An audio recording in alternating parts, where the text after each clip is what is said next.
Las pensiones es que son una estafa piramidal. No darles nada, no regalarles nada. Los jóvenes no necesitan eso. ¿Tú consideras que Ayuso es liberal? Si ahora mismo pudieses cambiar una ley en España, ¿cuál sería? Se queda gente atrás precisamente porque el Estado lo controla todo.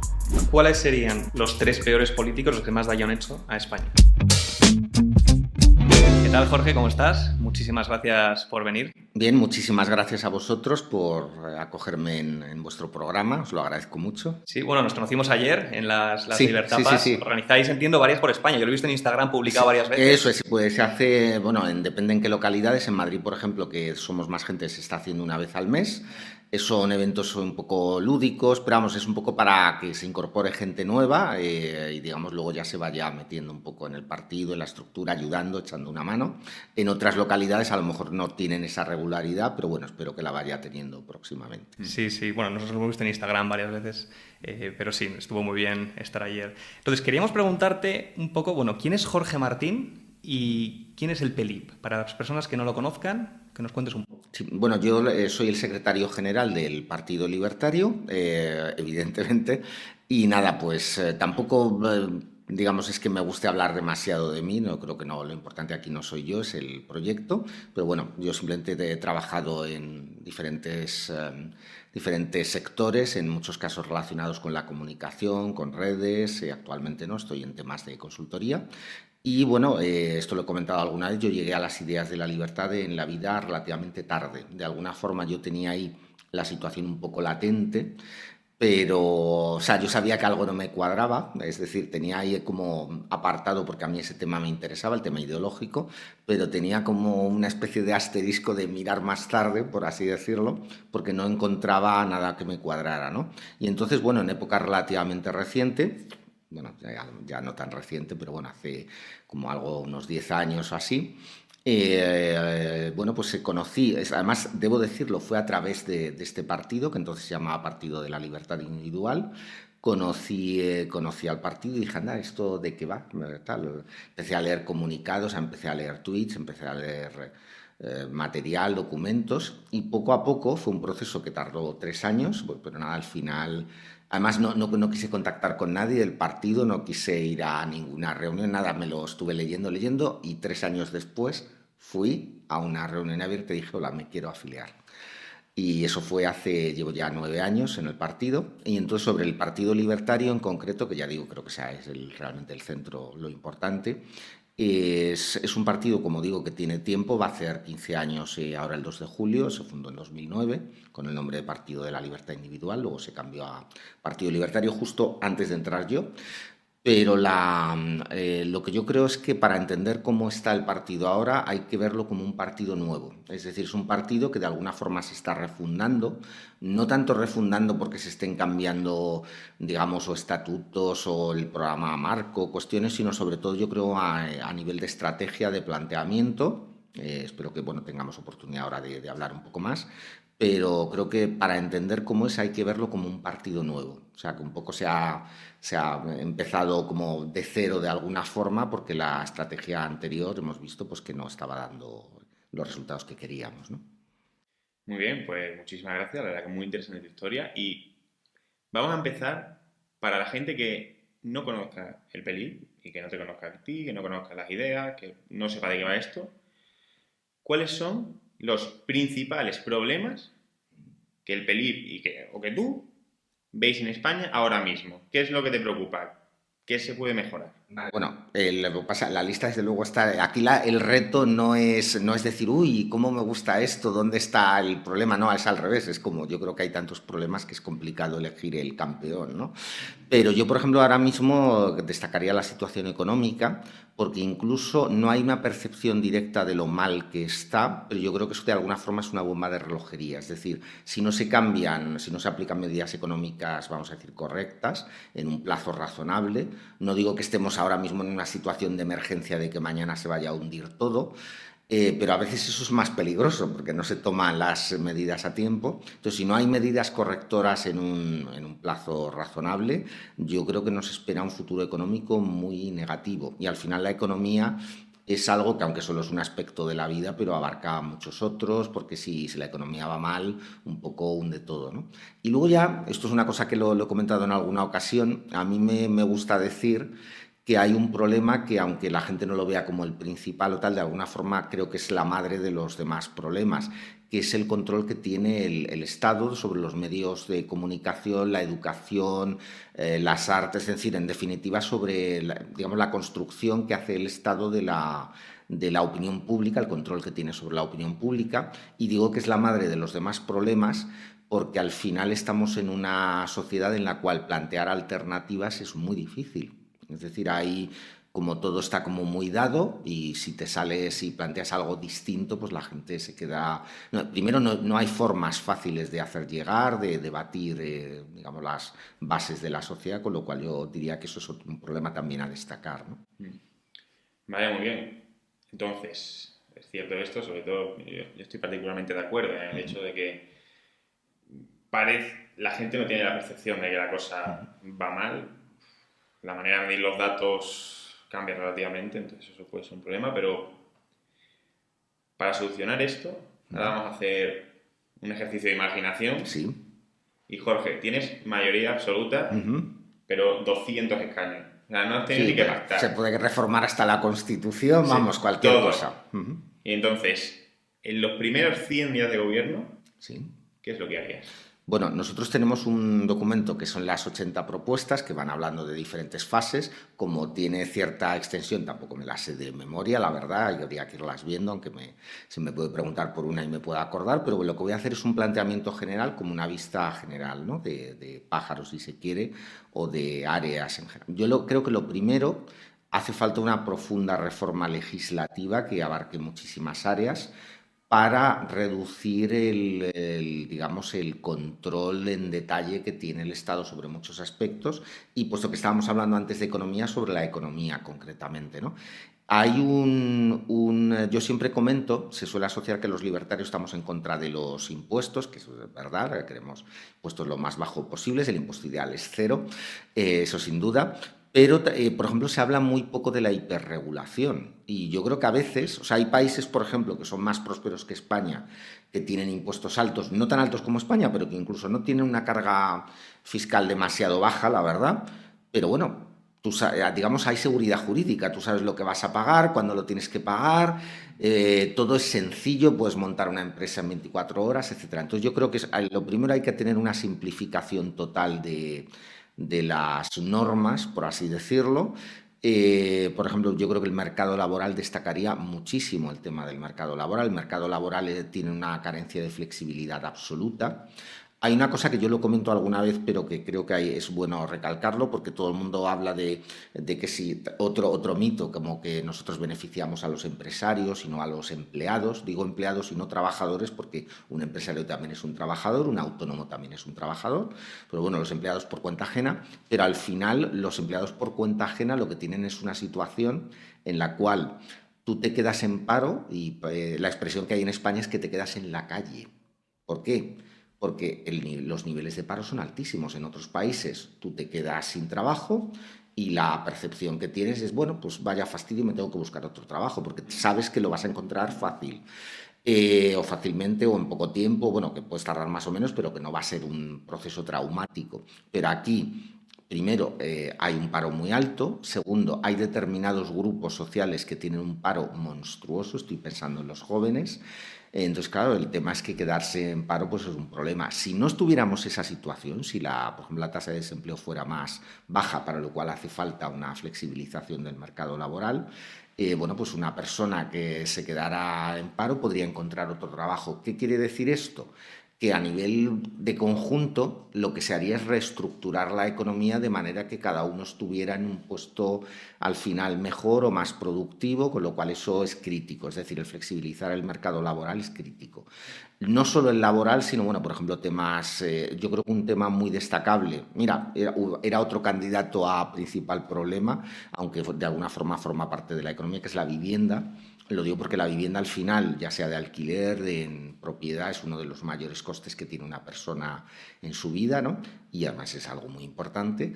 Y bueno, pues por ejemplo todo el tema de digamos, la flexibilidad del alquiler, vamos, de los impuestos que tiene en general la vivienda también.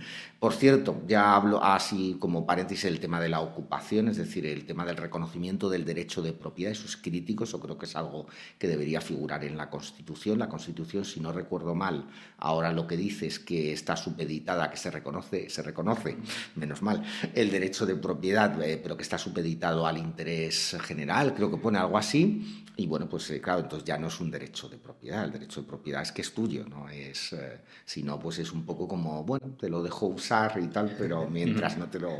Hasta que te lo quiten. Hasta que tome otra decisión distinta, pero eso no puede ser, ¿no? Entonces, bueno, básicamente, yo de momento ya he dicho unas cuantas cosas, que es fortalecer derechos de propiedad, flexibilización del mercado laboral, de lo que es el mercado en general, de vivienda, de cualquier otro sector.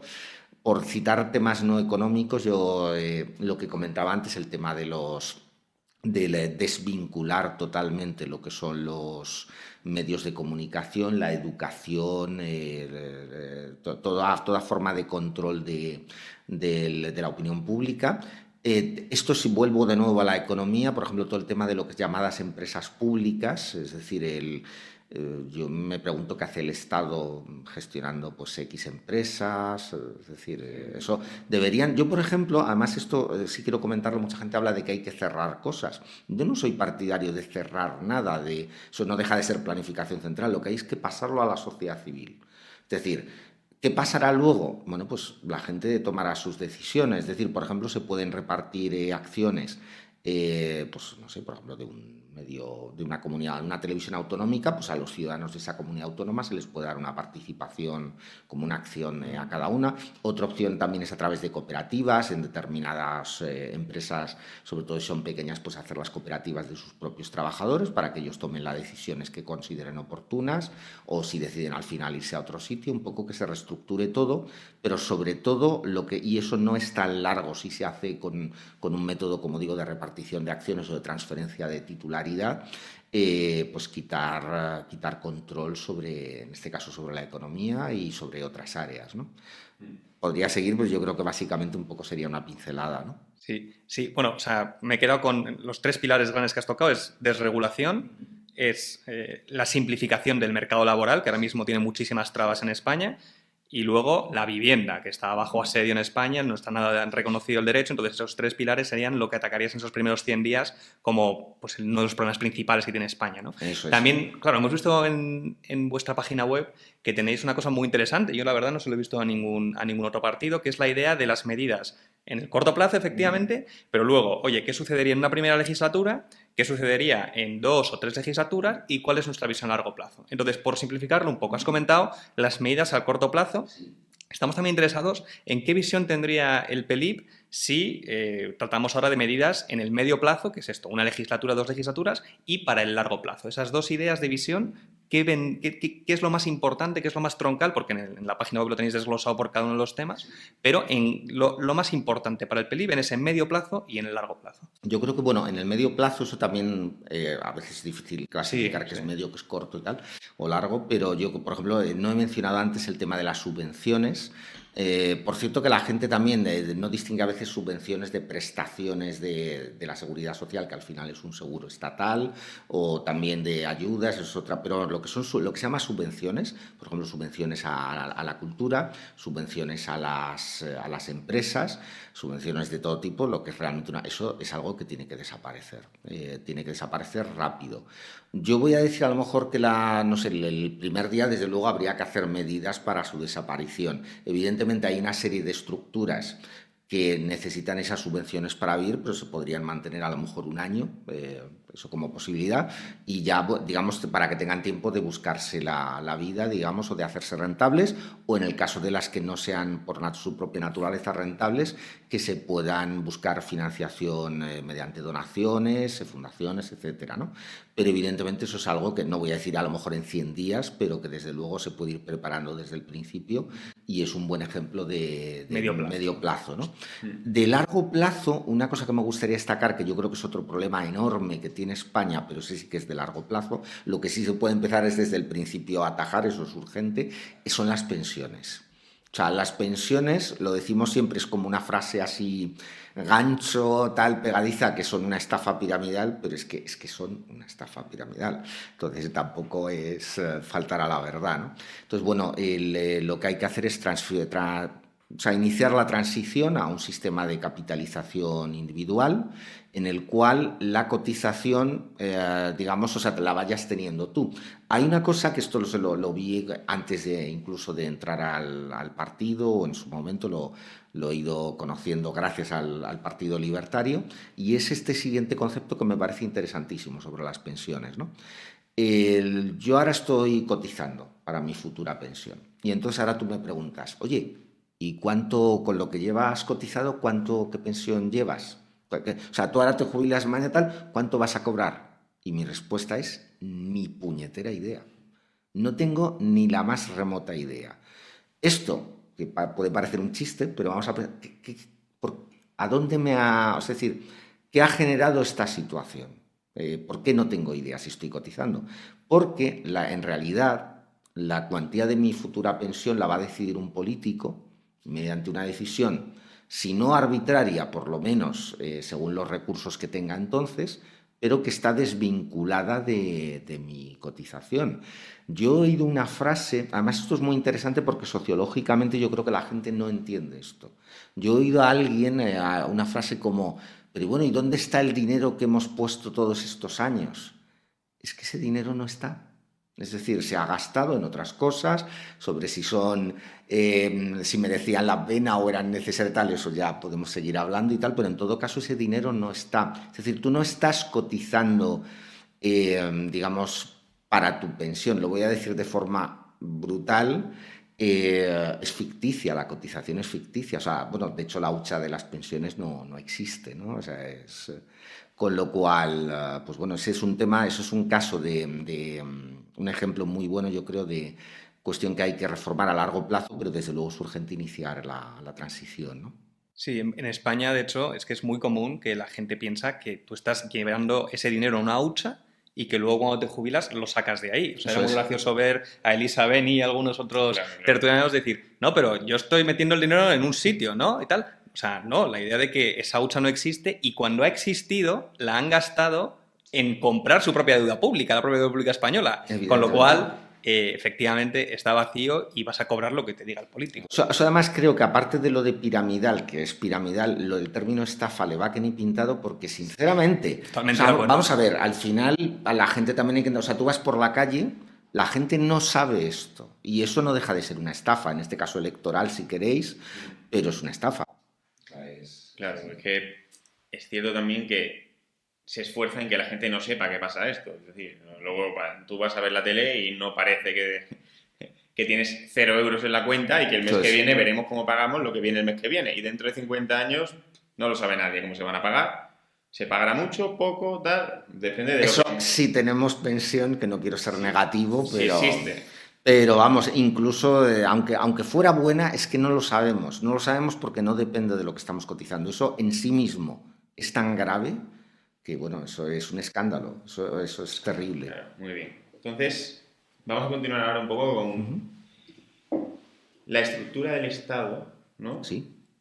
Desde el punto de vista del Partido Libertario. Y la primera pregunta que te quiero hacer a este respecto es, ¿cuáles son las vergüenzas del Estado? Es decir, ¿qué es lo que tenemos ahora mismo del Estado que es un clamor lo mal que funciona, lo que tú atacarías? Es difícil, ¿no? Hay muchos elementos de vergüenza. Yo, por ejemplo, se me ocurre así al vuelo uno que sería el tema de ciertas obras públicas. Al final, digamos, las obras públicas no están motivadas por una necesidad o una reclamación de gente de, mira, pues necesito una carretera aquí y tal, sino por una decisión gubernamental, ¿no?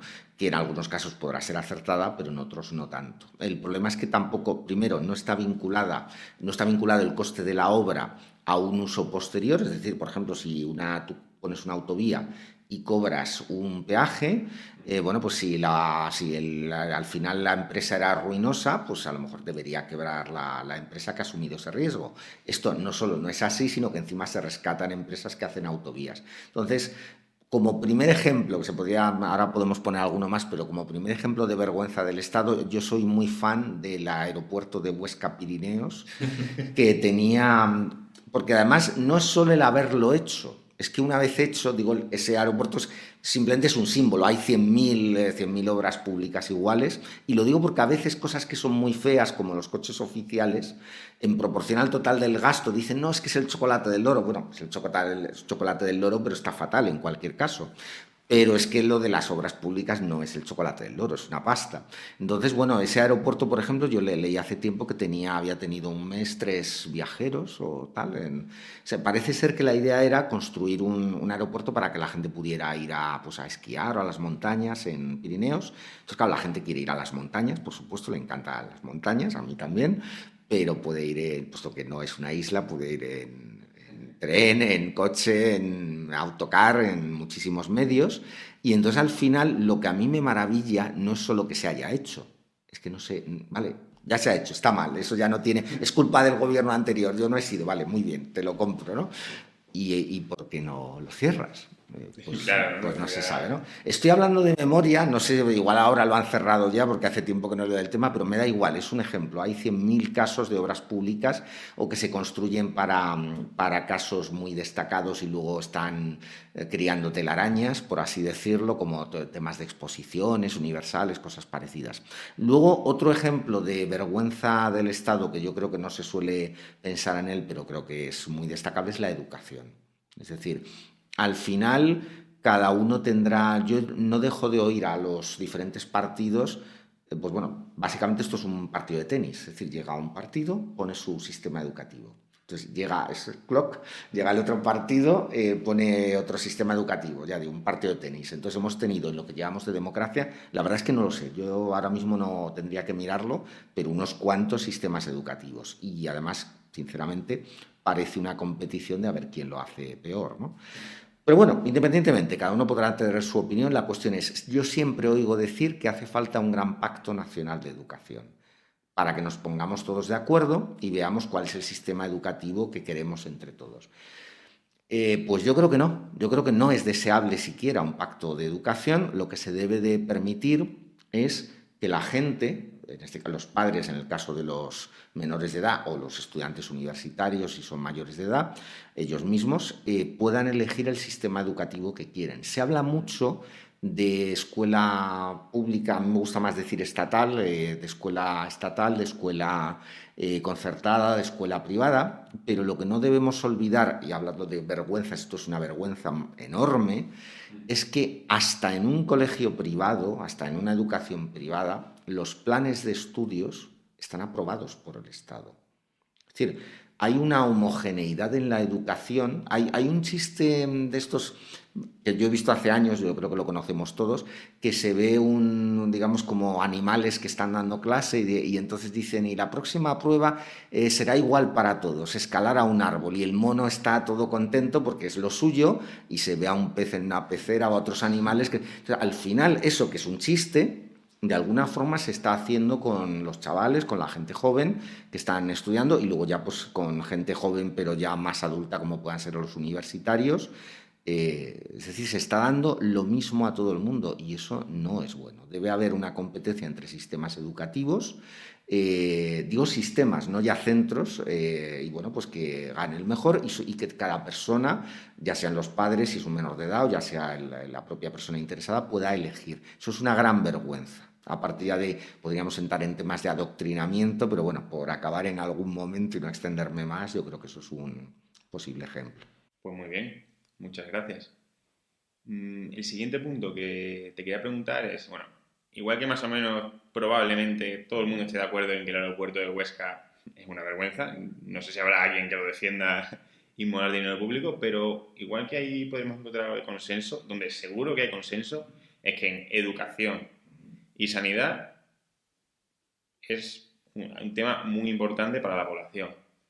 Entonces, así como dato, en educación se gasta menos del 10% del PIB, menos del 10%, y en sanidad en torno a un 14%. Del gasto público. Del gasto público, perdón, no del PIB, del gasto público, vale. Entonces, ¿cuál sería la alternativa liberal? Sí, Hay un tema, todo el mundo dice, bueno, es que son servicios esenciales, y no lo discuto, que sean esenciales, pues la sanidad, la educación, pero por ejemplo, no sé si hay algo más esencial que comer. Bueno, probablemente sí lo sé, y la respuesta es no, porque si no comes te mueres, ¿no?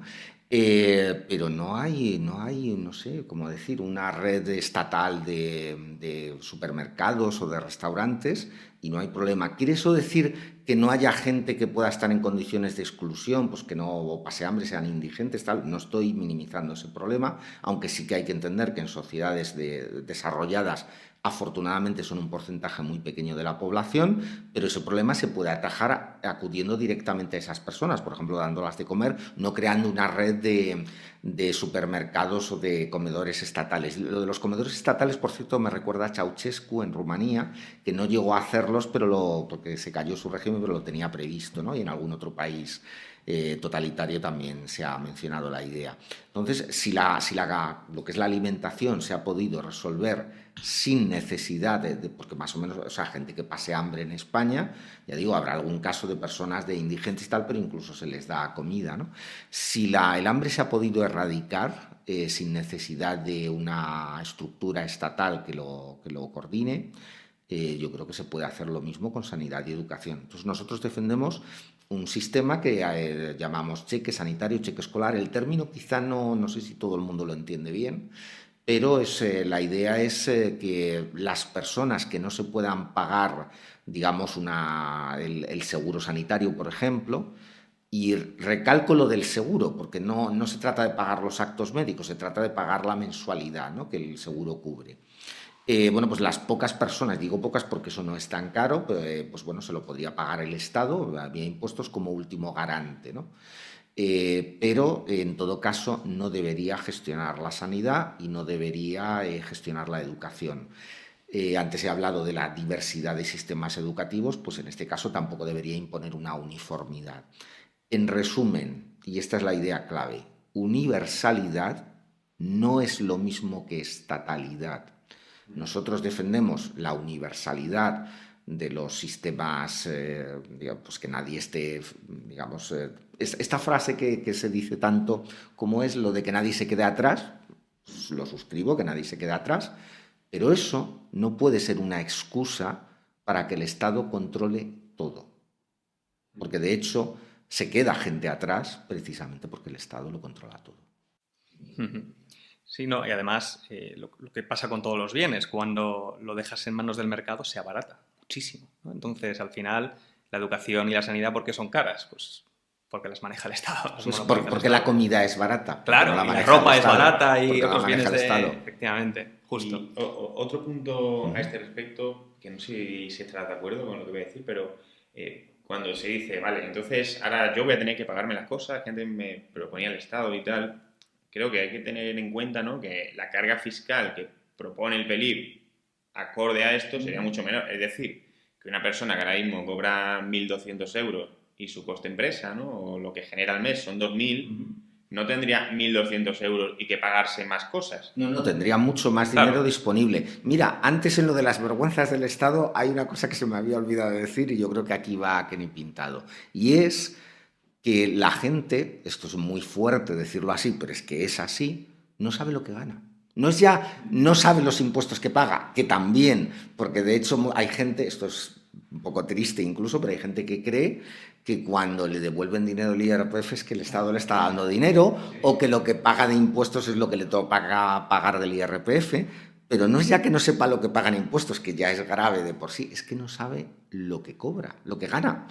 A mí me pasó hace años por un tema de cambio de trabajo, de que tenía que negociar mi salario en una posible empresa a la que me podía ir, que al final no me fui y tal, pero claro, me puse a hacer las cuentas de lo que yo costaba a esa empresa y yo, con mi depresión, con mi reivindicación salarial que pensaba plantearse, fue como el Titanic, ¿no?, al fondo.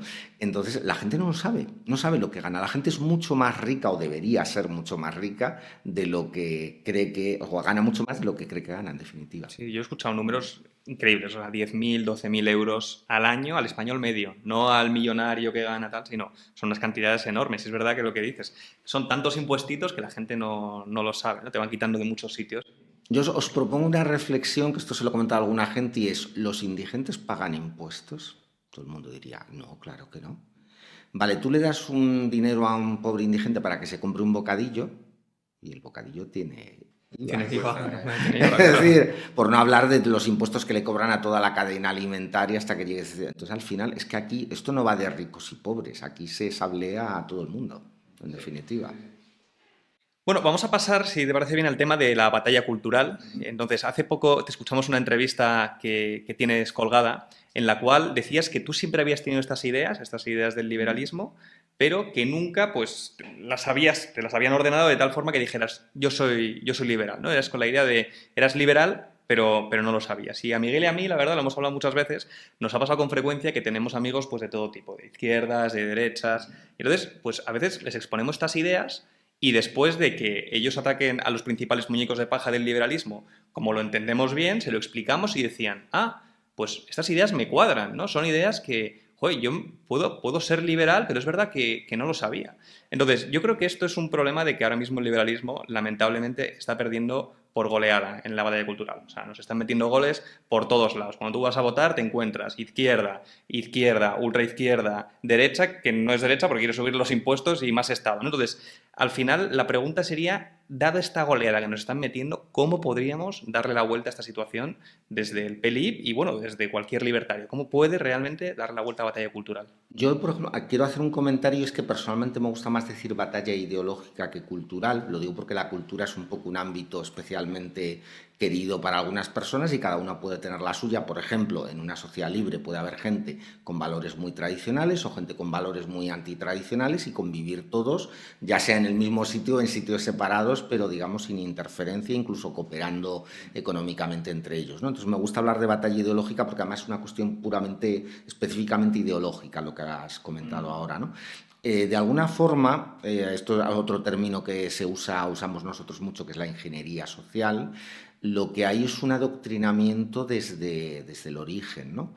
Esto no sé si a alguna persona le puede parecer un poco fuerte, creo que lo he comentado alguna vez, pero yo hace un porrón de años leí un libro muy interesante sobre sectas y había un término que me gustó, que era desprogramación, ¿no? Que a la gente pues salía de una secta, entonces un psicólogo le desprogramaba, ¿no? Bueno, pues literalmente yo creo que lo que me hice yo a mí mismo en esos 3 años que os he contado fue un proceso de desprogramación. O sea, estamos todos programados, ¿no? Además, yo esto lo he visto con personas, le comentas una cosa y ya salen con una reacción inmediata sin esperar no quieren escuchar nada más porque ven que hay es decir, bueno, es que la gente se va a morir. Es decir, privatizarlas es que la gente se va a morir, ¿no? Luego ya si te dejan que se lo expliques en detalle, pues ya muchos, lo que comentamos, van entrando en razón, ¿no? Entonces, en mi opinión, obviamente en nuestro caso con los recursos de que disponemos, pues yo creo que hay que, a ver cómo soy capaz de verbalizarlo, yo creo que hay que llegar a la gente, es decir, no hay que tratar como enemigos a los que piensan de forma distinta a nosotros. Es decir, lo que hay al final, bueno, pues yo creo que hay que ver a los que no piensan como nosotros, en nuestro caso que somos un partido político, como nuestros futuros votantes. Es decir, como, ya sé que la palabra suena un poco tal, como un mercado, en este caso electoral, a captar. Entonces, yo creo que tenemos que acercarnos a hablar con ellos, hablar en su lenguaje, entender sus preocupaciones. Yo debo decir, como digo, llegué tarde a estas ideas, pero a mí, por ejemplo, siempre me preocupaba mucho esto que pueden llamar justicia social, que yo creo que el término más correcto sería justicia económica. Entonces, en algún momento entendí que las propuestas económicas que defendemos son las más justas, pero el tema, por ejemplo, yo creo que estar preocupado por la pobreza no es algo, digamos, es normal. Un ser humano normal tiene empatía, se preocupa por los demás, no quiere que haya pobres, y entonces creo que debemos de explicarles que nuestras medidas son las mejores para erradicar la pobreza. Y sobre lo de la pobreza me gustaría hacer una aclaración. Todos los partidos, tú ves los programas, cuestiones de pobreza y tal, hablan mucho del tema, pero todos son medidas paliativas. Entonces, es cierto que una persona que no tiene para comer le tienes que dar de comer porque la solución no se la vas a dar en un día ni en dos y si no se muere. Eso está claro. Pero mi pregunta es, a excepción del Partido Libertario, que tiene medidas que sí van a desarrollar la economía, ¿cuáles son las propuestas de otros partidos para acabar con la pobreza? Yo no veo ninguna. Entonces, Lo que habría que decirle a toda esta gente, por ejemplo, que está muy preocupada por la pobreza, y es normal que lo esté, nosotros somos la solución a la pobreza. Es decir, nosotros no venimos aquí a hacerte daño a ti, a quitarte no sé qué, no. Nosotros lo que venimos, necesitamos construir, por ejemplo, una estructura económica que permita que los jóvenes construyan su propio futuro. No darles nada, no regalarles nada. Los jóvenes no necesitan eso. Los jóvenes tienen capacidad propia, ya esta palabra que se usara tanto de empoderar, tienen que empoderarse, es decir, tienen que poder ser capaces de construir su propio futuro. Lo que tenemos ahora es una sociedad en la cual todo es como está cerrado, no hay alternativas. Esto lo he comentado alguna vez, yo creo que hay una gran angustia un poco existencial de mucha gente que ni siquiera es consciente de ello, de que al final no tiene, es decir, su vida es sota, caballo y rey, no puede construir proyectos, ¿no? Y las personas, yo creo, a lo mejor no todo el mundo igual, pero las personas necesitan, digamos, de alguna forma ser un poco dueños de su propio destino, ¿no? Entonces, bueno, pues yo creo que hay que hablar con el otro. El otro no es el enemigo, a lo mejor en algún caso de algún dirigente político podría serlo, ¿no? Que puedan, digamos, tener intereses concretos o que sean manipuladores, tal. Pero al final la gente que sigue ciertas ideas hay que entender por qué las sigue y hay que darles soluciones para las necesidades que ellos plantean. Ya digo, a mí me parece súper, no solo legítimo, sino incluso encomiable que la gente se preocupe por los pobres, por los demás, porque todo el mundo, porque nadie se quede atrás, como decía antes. Pero la solución para eso no es crear estructuras estatales cada vez más costosas y grandes. La solución para eso, lo que necesitamos es construir una sociedad libre que pueda edificarse a sí misma, no desde fuera, no desde...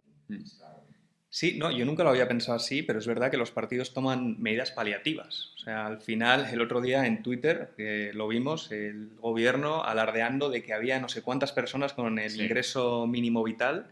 O sea, eso es dependencia absoluta del Estado. Es el dale el pan y no le enseñes a pescar. Lo intentan también, ¿no? Tener dependientes. Sí, lo intentan tener dependientes, pero encima alardean de ellos, alardean de la medida paliativa y no lo que tú dices que es realmente la gente darle la oportunidad de crecer y desarrollar su proyecto de vida. Me acabo de acordar de una anécdota, porque ya digo, llegué tarde a nuestras ideas, pero al final una de los elementos, de los hitos en el camino que me ayudó a acabar siendo libertario, ¿no? Fue un debate que vi hace años, no recuerdo los nombres si eran conocidos, uno del PSOE, como representantes económicos del PSOE y del PP. No recuerdo el nombre, recuerdo que el del PSOE tenía una afección en el ojo y lo tenía cerrado, por si eso os recuerda a los nombres, ya digo, yo tengo muy mala memoria. Pero lo que me fascinó fue que hubo un momento en el que estaban hablando de educación y decían, no, nosotros el PSOE nos hemos gastado más que vosotros. Y el del PP, no, nosotros nos hemos gastado más. Y yo diciendo, pero gastar es algo malo. O sea, yo entiendo que tú me des un producto muy bueno y me lo cobres más caro porque merezca la pena. Pero no están hablando de cómo está la educación en España, que ya entonces estaba, pues, ya digo, no era precisamente boyante. Es decir, estaban planteando el gasto como algo bueno. Y eso, un poco en la línea de lo que hablabais, de que hacer una batalla ideológica, de cambiar es decir, tú en tu vida privada, ¿qué criterios tienes? Es decir, tú, dos cosas que valen igual, ¿te compras la más cara? No, te compras la más barata. Entonces, ¿por qué debería ser distinto? Sobre todo un concepto, o unos pocos conceptos, y es que el Estado no es, o sea, el dinero del Estado sale de algún sitio, adivina cuál es, que es de tus impuestos, es decir, no sale de la nada, no es que no sea de nadie, es que es tuyo, por tanto, evidentemente, cuanto menor sea el gasto, mejor, igual que haces tú el mismo criterio que sigues con tu vida privada. Luego ya me viene a la mente otro tema que yo creo que habría que hacer bastante énfasis, que el Estado no es el líder moral de la sociedad, es decir, el que algo esté puesto negro sobre el blanco en el boletín oficial del Estado no quiere decir que esté bien, es decir, es cuestionable. No digo que sea malo o bueno tal medida concreta, habría que ver cada una, pero por definición no es incuestionable, eso es algo importante. Hay, pues, bueno, a raíz de esto también hay, por ver un poco la situación en el mundo en la que estamos ahora, hay varios teóricos socialistas, como Eduard Bernstein y Antonio Gramsci, que decían la idea de no hay que traer la revolución socialista, sino hay que hacer socialistas. Y ellos, a través de la democracia, irán pidiendo socialismo. Lo digo porque, por tener una idea de cómo han cambiado las cosas en los últimos años. En el año 1929 en Estados Unidos el gasto público sobre el PIB era del 3%. Y en España, en el año 1976, era de más o menos un 11. Estamos ahora en una situación en la cual el Estado nos quita el 50%. Entonces parece que estos teóricos tenían razón, han conseguido que poco a poco las personas, y además la otra mitad, el otro 50% están muy intervenidos. Estos teóricos al final tenían razón en que las personas cada vez están pidiendo más socialismo, pero sin embargo, donde han llegado a recorrer todo este camino prácticamente, que es en Argentina, ha aparecido una alternativa, que es Javier Milei. Entonces, esto no era una entrevista liberal si no te preguntáramos por Javier Milei, y queríamos saber un poco cuál es tu opinión al respecto, cómo crees que se ha dado y cómo podríamos replicar el fenómeno Milei en España, porque uno pensaría que en Argentina, que es un país donde hay muchísimos socialistas, sería imposible realmente tener un cambio liberal como el de Milei. Pues en España creo que estamos en una situación parecida como Argentina. ¿Cómo podríamos darlo aquí en España este cambio? Bueno, pues como son varias cosas, voy a ver si no me olvido ninguna, voy por partes, si no, por favor, recordádmela. Bueno, lo que es, en primer lugar, yo creo que ahí la socialdemocracia en origen era, bueno, pues vamos a dar una serie de servicios directos que son esenciales, pues eso es lo que hablábamos antes, la sanidad y la educación, y con el tiempo se ha ido convirtiendo en algo mucho más grande. Yo una vez me inventé un palabra que era transsocialdemocracia, como más allá de la democracia, que no es lo mismo, por ejemplo, que el comunismo, es distinto porque tienes una sociedad, pues eso, con elecciones y tal, pero al final lo que tienes es un Estado que básicamente lo controla todo. De hecho, creo que si se revisan, por ejemplo, subvenciones que da el Estado, en muchos casos te subvenciona una cosa y la contraria. Es decir, es casi como que el debate social son muñecos de guiñol detrás del cual hay dos manos distintas de lo mismo, ¿no? Entonces, bueno, efectivamente al final la democracia, bueno, pues puede ser un sistema razonable para tomar decisiones colectivas, pero claro, si tú creas un sistema autoritario en el cual el Estado controla todo, pues bueno, por mucha democracia que haya, al final sí, la gente vota, pero si tú controlas la opinión de la gente, porque les controlas lo que comentaba antes, los medios de comunicación, la educación, controlas todo, pues al final la gente va a votar lo que tú quieras, ¿no? Siempre me gusta recordar que la palabra totalitario viene de que la inventó Mussolini, creo que se la oyó curiosamente a un diputado socialista que se quejó de que el régimen fascista era totalitario en sus inicios, cuando todavía había diputados socialistas, eran totalitarios, o que el régimen era totalitario, y le gustó tanto que la adoptó la palabra, pero bueno, totalitario viene de total, de que el Estado es total, el Estado lo ocupa todo. Entonces, bueno, aunque no sea, digamos, una dictadura, pero al final es un Estado cada vez más total, ¿no? Entonces, bueno, efectivamente sí, esto es algo que hay que revertir, que es necesario revertir. Sobre Javier Milei o sobre Argentina, España, bueno, ante todo me gustaría abrir un paréntesis porque en estos días ha venido Javier Milei a España. Entonces, bueno, es algo que digo habitualmente, pero creo que es necesario decirlo, que se puede decir con naturalidad. No hay que cortarse, no hay que ser ni fan ni antifan de nadie. Yo creo que Milei tenemos un apoyo total por sus medidas, las medidas económicas que está implementando en Argentina. Como todo en la vida se podrá discutir tal detalle o tal, pero vamos, desde luego yo si le hiciera alguna crítica a Javier Milei no serían las propuestas económicas que ha planteado, que de hecho creo que ya empiezan a dar frutos. Es verdad, vamos a ver, la economía no se arregla más la situación que estaba Argentina en un día, pero yo creo que ya están empezando a funcionar, ¿no? Entonces, si consigue, que yo no las tenía todas conmigo, pero parece que de momento va consiguiendo sacar adelante la mayor parte o una parte esencial de las medidas económicas que él tenía en mente, Argentina va a remontar y de hecho ya está empezando a remontar, o sea que hay total identificación, ¿no? Pero sin embargo, por ejemplo, no nos gustan nada sus alianzas, por ejemplo, las internacionales. Lo digo porque ahora ha venido a España a reunirse con Vox y bueno, pues yo creo que Vox de liberal no tiene nada. Y el tema no es ya Vox en España, es que él tiene pues una red de alianzas internacionales que bueno, que no son precisamente libertarias. Eso sería un tema muy largo, pero vamos, simplemente cierro paréntesis, seguimos con él. Pero ya no quería tocar el tema sin mencionar esto, ¿no? Entonces, bueno, sobre la cuestión en Argentina, yo creo que, bueno, lo primero, Javier Milei es un excelente comunicador, eso ha cambiado bastante de estilo, porque ahora que es presidente ya no pues, dice menos palabrotas o es menos histriónico, aunque algo lo pueda ser, pero te puede gustar o no el estilo que tenía antes, sobre todo, pero indudablemente era un personaje famoso, ¿no? Entonces yo creo que él es un caso que no es muy común en política. Yo no soy politólogo, aunque esté en un partido político, sea secretario general, pero yo creo que no es muy común que es el de una persona que, o sea, al final se construye una candidatura en base a una persona que ya era famosa de antes, ¿no? Él, bueno, pues si no recuerdo mal, creo que empezó a escribir en prensa como en 2010, luego empezó a aparecer en televisión, que eso yo creo es lo más relevante, en 2015, entró en el Partido Libertario en 2019. Es decir, ya se metió en política después de 4 años de... Pero claro, él ya tenía ese bagaje de ser conocido y luego se montó una candidatura, ¿no? Ya con la coalición, que mucha gente en España no lo sabe, pero la Libertad Avanza no es un partido político, es una coalición. Y bueno, pues al final acabó ganando las elecciones, vamos a decir, contra todo pronóstico, ¿no? Porque casi nadie se lo quería. Debo decir que me incluyo, ¿eh? Yo pensé que no iba a ganar, pero al final ganó, ¿no? Con lo cual, ya digo, desde el punto de vista económico es la salvación de Argentina porque llega a ganar Massa y Argentina no hubiera tenido futuro, ¿no?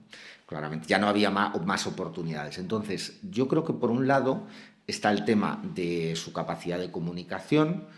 Por otro lado, probablemente esto yo no lo sé, pero tampoco me he puesto a investigar y tal, pero supongo que evidentemente habrá tenido una financiación, porque en política sin una financiación adecuada no se puede conseguir nada.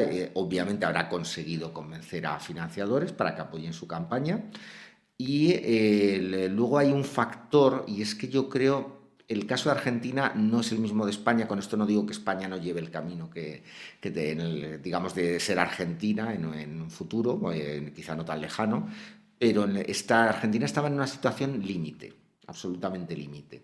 Entonces, una cosa que a mí me llamó mucho la atención es que en la primera vuelta, ojo también que el sistema electoral de cada país influye en la comunicación política, ¿no? Pero bueno, él en la primera vuelta le daba mucha caña a Patricia Bullrich, le llamaba de todo, tirabombas, asesina de niños, tal, montones, etcétera, ¿no? Y curiosamente ahora es su ministra además de seguridad, que me hace gracia, pero bueno, eso en política pasa, ¿no? Porque él quería ser el primero, digamos, de todo ese bloque, ¿no? Que luego ha construido. Y entonces, bueno, pues parece que iba en desventaja respecto a Massa, etc. Entonces, al final yo creo que los argentinos lo que se han visto es en una situación límite de decir, mira, yo puedo votar a este tío, Massa, que es el que si no me equivoco, era ministro de Economía. O sea, es literalmente, tengo que votar, por elegir jefe de bomberos al pirómano principal, o sea, al responsable de este desaguisado, o elegir a este señor que, bueno, es un poco excéntrico, tal, no sé qué. Y yo creo que mucha gente no era especialmente libertaria, ni siquiera fan de Milei. Yo he oído muchos casos de gente, porque conozco a alguna gente argentina, que decían, pero este tío está loco, yo no le votaría jamás, y luego le votaron porque es que la alternativa era mucho peor. Y ahora es cuando él puede demostrar que estas políticas económicas funcionan, ¿no? Entonces, bueno, el caso de España yo creo que es bastante diferente. Necesitaríamos nosotros, por ejemplo, en el Partido Libertario, un excelente comunicador, por supuesto. Sí que aclaro que el equivalente español no sería igual que Milei, porque Argentina y España son países distintos. La situación, hay un principio que me contaron un politólogo que, digamos, lo de todo el discurso así como muy histriónico, muy fuerte, tal, es especialmente eficaz cuando hay situaciones de crisis extrema, y en España no hay una percepción todavía de eso, por lo menos actualmente. Pero bueno, evidentemente necesitaríamos un comunicador excelente. Aclaro que no crecen en los árboles, o sea que no es... Lo digo porque mucha gente dice, es que necesitaríais un Milei o necesitaríais a alguien... Ya, bueno, pues si tienes uno escondido en el bolsillo, sácamelo. Evidentemente también se forman, también aprenden, ¿no? Con el tiempo. Y a veces están en el otro lado, ¿no? Como Pablo Iglesias, por ejemplo. ¿A veces qué, perdona? ¿Qué? A veces están en el otro lado, como Sí, Pablo Iglesias, ¿no? eso que al final, con la crisis que hubo, lo que dices, está en un momento límite, pero te sale por el otro lado, que es más socialismo, ¿no? Lo quería comentar, y gracias porque además, aunque independientemente de que ideológicamente sean, digamos, agua y aceite o el día y la noche, como lo quieras decir, el caso de Pablo Iglesias es incluso más meteórico que el de Milei, porque si no recuerdo mal, Pablo Iglesias saltó a la televisión y en un año tenía, creo que 6 eurodiputados, si no me equivoco, ¿no? Entonces, digamos que es un caso muy rápido. O sea, esto de alguna forma demuestra que a través de una difusión en medios grandes, porque en este caso es cierto que ahora la televisión está en declive, pero bueno, al final eran personajes televisivos los dos. Bueno, pues de hecho me acuerdo que en las primeras elecciones de Podemos, en vez de poner el logotipo de Podemos en la papeleta, pusieron la cara de Pablo Iglesias, que me pareció el extremo ya del personalismo. Pero bueno, al final, evidentemente, una persona que sepa hablar bien, que sepa comunicar bien, puede influir mucho. Ya digo, no es alguien que nazca de un árbol, también hay gente que puede tener madera, pero tiene que formarse, con lo cual a mí me gustaría que nosotros de aquí a un cierto tiempo podamos tener, no una, sino incluso varias personas, pero al menos una, que yo, por cierto, no pretendo ser esa persona, lo aclaro, yo soy un secretario general a nivel interno, pero bueno, yo espero que podamos tener gente, yo creo que ya podemos tener perspectivas de tener personas que comuniquen bien. Ahora, luego ya hay temas de oportunidad política, que es, por ejemplo, lo que tuvo Milei, lo que he contado, que en España un poco yo creo que sería distinto por el sistema electoral, y ya temas de financiación, lo que yo creo que necesitamos es tener hechos los deberes, es decir, tener una estructura operativa, que es en lo que estamos ahora, para ser un partido, ser algo, digamos, una organización financiable, que a la gente le dé gusto, vea que eso va a tener un resultado. Entonces, bueno, estamos trabajando en ello. Yo no tengo una receta mágica, por desgracia. Yo no creo que mañana España se vaya a volver libertaria. Me gustaría decir que sí, pero creo que, por desgracia, en este caso no digo por suerte o por desgracia, es una tarea de fondo. O sea, no hay una traslación inmediata, o no veo viable una traslación inmediata de lo que ha pasado en Argentina a lo que se puede hacer en España, aunque por supuesto se pueden tomar nota y aprender de algunos datos bastante valiosos que sí puedan ser trasladables, ¿no? Como lo que digo del gran comunicador con difusión. Sí, no, yo ahora que lo mencionas, el caso de Milei, por ejemplo, y Pablo Iglesias, donde sí que puedo hacer una relación, es que Milei decía mucho que él pues convencía a los jóvenes y luego, sobre todo durante la pandemia, los jóvenes eran capaces de, en sus casas, a los padres, explicarles, oye, estas ideas, tal, no sé qué.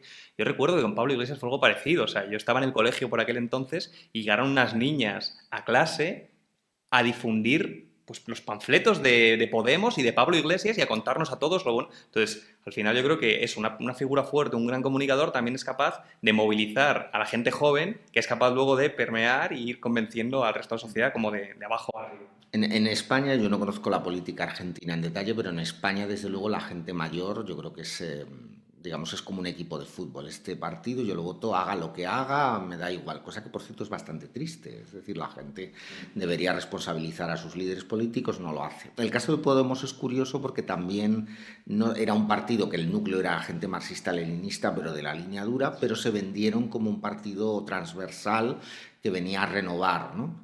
Lo cual, por cierto, lo que demuestra es que había una ansia de renovación general que yo creo que no ha sido cubierta.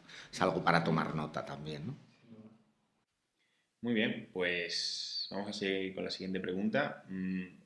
Igual que en Argentina, podríamos decir que hace 10 años no había muchas ideas liberales, ¿no? Y ahora de repente, vamos a decir que los últimos 1, 2, 3 años han explotado. Habrá gente que sea más liberal, gente que le esté votando porque la alternativa era malísima, pero bueno, desde luego, en Argentina las ideas liberales se han expandido a lo grande.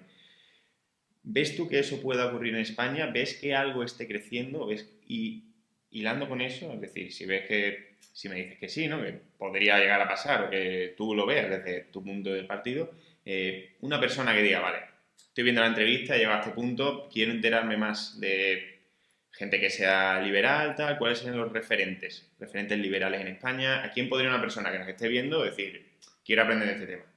Bueno, lo que son referentes, yo por ejemplo citaría a un afiliado nuestro, digo afiliado porque lo es, me gusta recalcarlo, que es Jesús Huerta de Soto, que yo creo que es, cualquiera que esté metido en el libertarismo lo puede considerar un referente, no solo en España, también en el resto del mundo. Por cierto, aclaro que Milei lo considera un referente también y es miembro del Partido Libertario, ¿no? Luego también me gustaría citar a Juan Ramón Rayo, que no es miembro del Partido Libertario, no vota porque dice que no cree en lo de votar, pero sí que ha dicho, cosa que yo le agradezco mucho, entre otras muchas cosas, que él dice siempre que si votase, votaría por el Partido Libertario. Entonces, bueno, pues, y en general yo creo que es un gran comunicador, ¿no?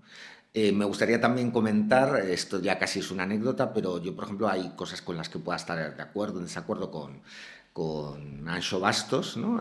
Pero le agradezco muchísimo porque yo no me lo esperaba, pero en esta campaña de recogida de firmas para las europeas, que finalmente no ha tenido éxito, digamos, no hemos conseguido las firmas suficientes, pero una de las firmas era la de él, ¿no? Él nos firmó, cosa que le agradezco, y espero que esto sea también tiene ideas muy, muy interesantes. Creo que puede ser el inicio de un acercamiento, ¿no? En algunos aspectos. Luego, bueno, pues ya hay pues, gente que más de pequeña escala, pues yo creo que esencialmente me quedaría con los que he mencionado, ¿no? Sobre todo con Huerta de Soto y con Juan Ramón Rayo. Sí, los tres hacen una labor impresionante comunicando y bueno, las clases que tiene Huerta de Soto además colgadas lo hemos escuchado y aprendido y es... De Anxo Basto se comenta la famosa frase esta de capitalismo, ahorro y trabajo duro, que es bastante... Sí, que la cita Milei alguna vez. Sí, no, de hecho es como un poco de resumen que está bastante bien, ¿no? Es bastante...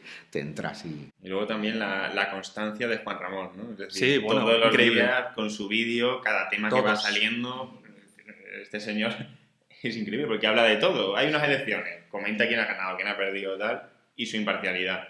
Yo de Juan Ramón Rayo lo que destacaría sobre todo en la línea de lo que dices es que él no solo es una persona que escribe libros, digamos, sino que está al pie es decir, está difundiendo, no solo está creando, sino difundiendo, y eso es lo que hace falta, realmente, eso es esencial. Sí, no, y además con la actualidad, lo que dice, ¿no? Todos los días un vídeo es una cosa increíble. Vamos a comentar ahora un poco el tema de la juventud en España, que lo hemos mencionado antes, pero quiero centrar un poco más también en esto porque muchas personas las que nos escuchan son jóvenes también y este es un punto que nos interesa bastante. Nosotros vemos que en España ahora mismo hay una serie de pilares por los cuales los jóvenes están bajo asedio, o sea, la juventud como tal está bajo asedio. Las pensiones al final son una transferencia directa desde las personas más jóvenes a los que están jubilados, porque a su vez a estas personas que están jubiladas se les timó antes, ¿no? Es un sistema piramidal, cuando no tienen ninguna culpa, tal, pero ahora mismo se está produciendo esta transferencia. El desempleo, la legislación laboral es terrible en España, además no paran de alardear de subir el SMI, el salario mínimo interprofesional, y tenemos un desempleo que es el más alto de Europa, es impresionante. La educación pública es profundamente ineficiente. Es decir, cuando intentamos salir al mercado laboral no estamos preparados muchas veces. ¿Por qué? Porque esa educación no tiene criterios de mercado al final, ¿no? Porque la gestionan los políticos y es terrible. Y luego es imposible alquilar, lo que has comentado de la vivienda. Imposible alquilar, imposible comprar porque está intervenidísimo el mercado de la vivienda. Entonces, nosotros los jóvenes, lamentablemente, no estamos organizados como otros grupos. Y al final muchas veces nos acabamos yendo del país porque no tenemos alternativa. Quería preguntarte un poco tu consejo particular y también un poco del PELIP sobre los jóvenes. ¿Cómo nos ayudaríais a mejorar esta situación? Yo creo, aunque sea barrer para casa, pero lógicamente si no pensara lo que voy a decir no estaría donde estoy. Yo creo que una de las alternativas, luego también hay alternativas a nivel personal o digamos, de otras cuestiones, ¿no? Pero en conjunto, lo que es como los jóvenes en España, yo creo que es apoyar al Partido Libertario, es decir, hacer que todo lo que estamos hablando a lo largo de estos minutos se pueda llevar a la práctica. Es decir, a mucha gente le suenan bien las ideas, pero luego lo que hace es votar a partidos que no defienden esas ideas. Entonces, la teoría está muy bien, la teoría es súper importante, sin teoría no hay práctica, pero la teoría sola no arregla nada.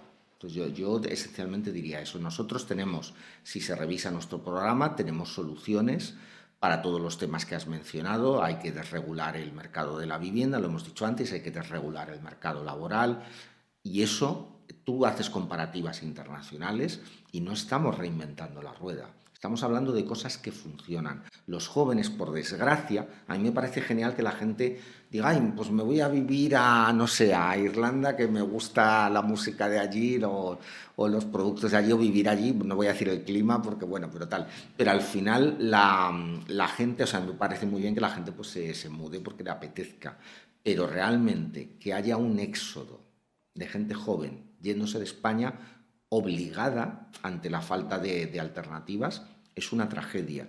Y yo la reflexión que hago es, si tú te vas de este país, de España, y te vas a otro, porque tiene una situación mucho mejor, ¿por qué este otro tiene una situación mucho mejor? Entonces, yo he oído muchas veces que el problema de España es un problema cultural, que no, es mentira. Es un problema de lo que es la estructura económica. Si se cambia la estructura económica, el país prosperará, dará oportunidades a los jóvenes, que no es que se las dé, se las dan ellos mismos. Es decir, mejor dicho, no obstaculizará que los jóvenes crean sus propias oportunidades. Es decir, necesitamos que la gente joven, creo que lo he comentado antes, necesitamos que la gente joven a la gente joven se le permita crear sus propias oportunidades y crear sus propios proyectos. No es nada sobrenatural. La diferencia entre Suiza y España no es ni las montañas de Suiza, ni el carácter suizo, ni que se hable un alemán raro o una variante del italiano, un dialecto del italiano, tal. No, no, la diferencia entre Suiza y España es la estructura económica, en este caso entre otros aspectos, ¿no?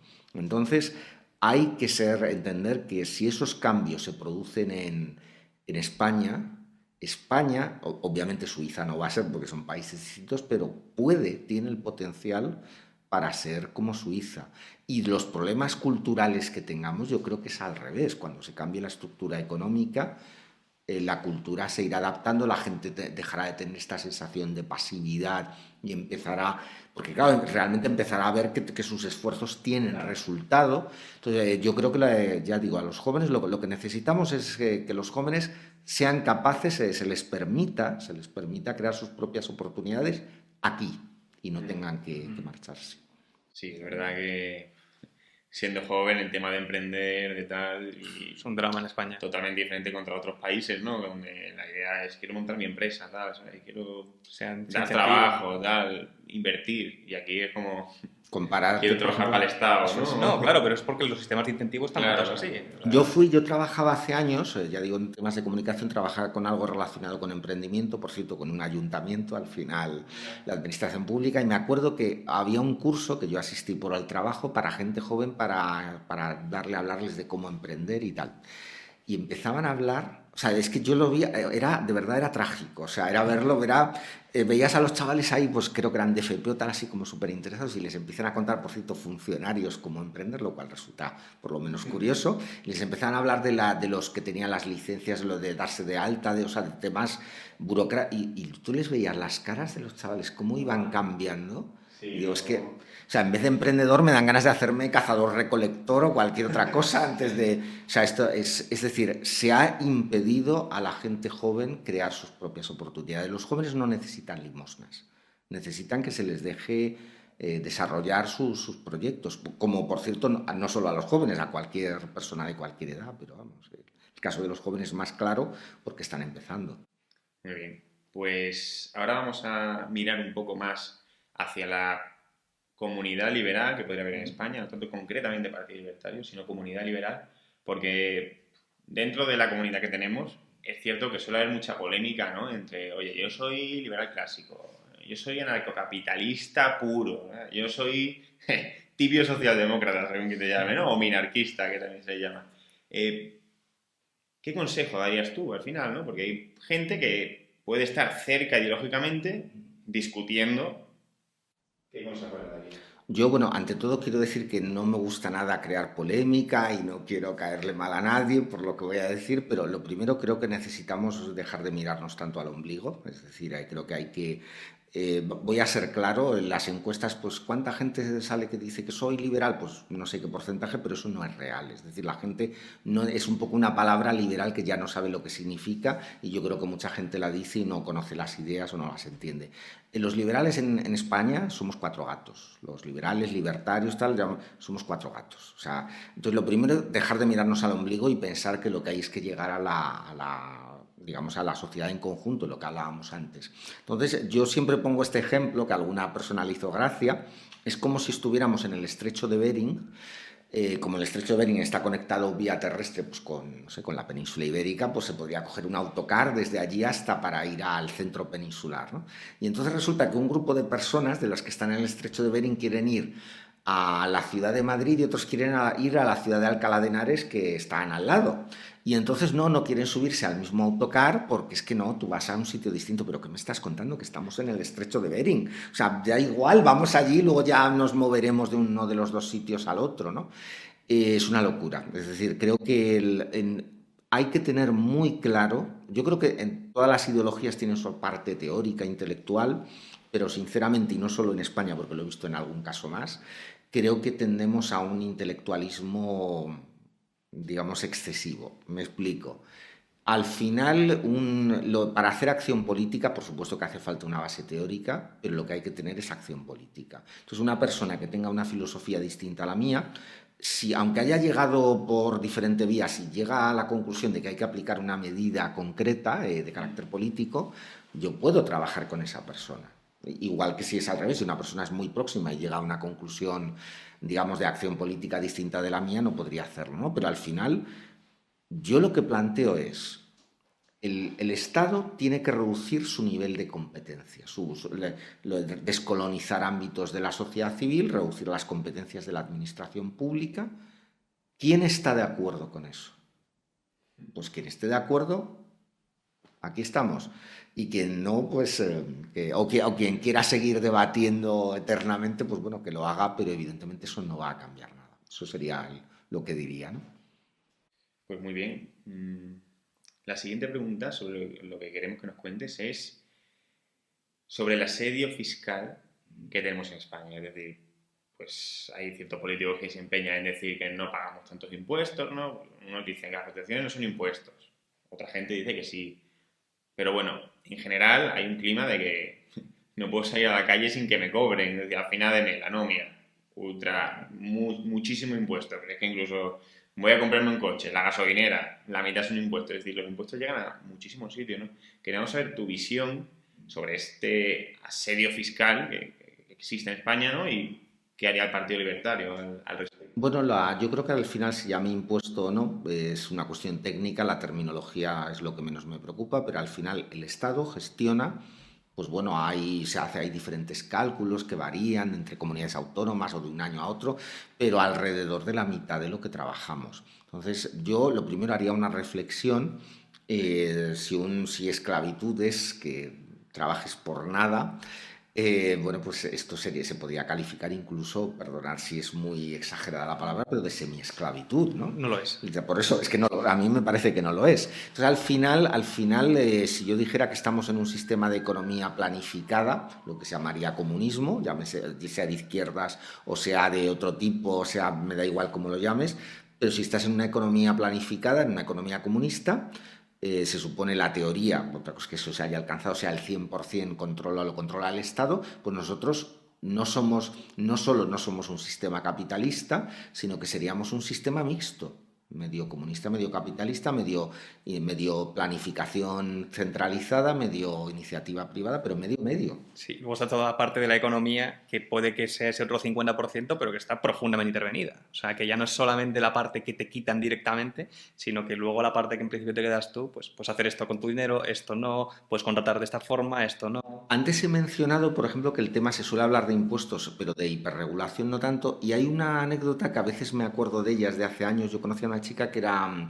arquitecta técnica y bueno, pues le salió un trabajo que ella tenía que viajar por diferentes partes de España para revisar obras o, bueno, no sé muy bien, pero bueno, el caso es que ella se tenía que dar de alta como autónoma, pagarse la gasolina, dormir en hoteles, en fin, las típicas cosas, ¿no?